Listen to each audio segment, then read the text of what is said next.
Gawa naman tayo ngayon ng macaroni fruit salad. Mix ko muna itong mga mixture na. Inesal ko yung sangkan ng condensed milk. Para ibububo ko na lang mamaya siya ng mix na milk.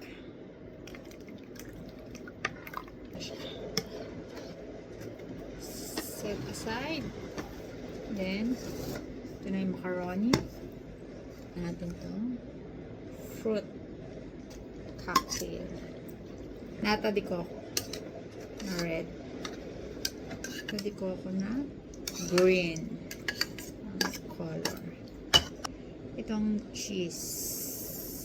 Isang buong cheese yan. Colorful. Parang maliit yata itong lagayan. Ilipat ko siya ng lagayan kasi hindi kasya doon sa kanina. Apaw na. Lagay na natin itong mixture. Parang ang sarap. Very easy macaroni fruit salad. See?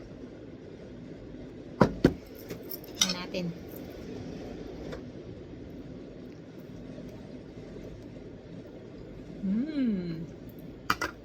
Sarap. Okay na to.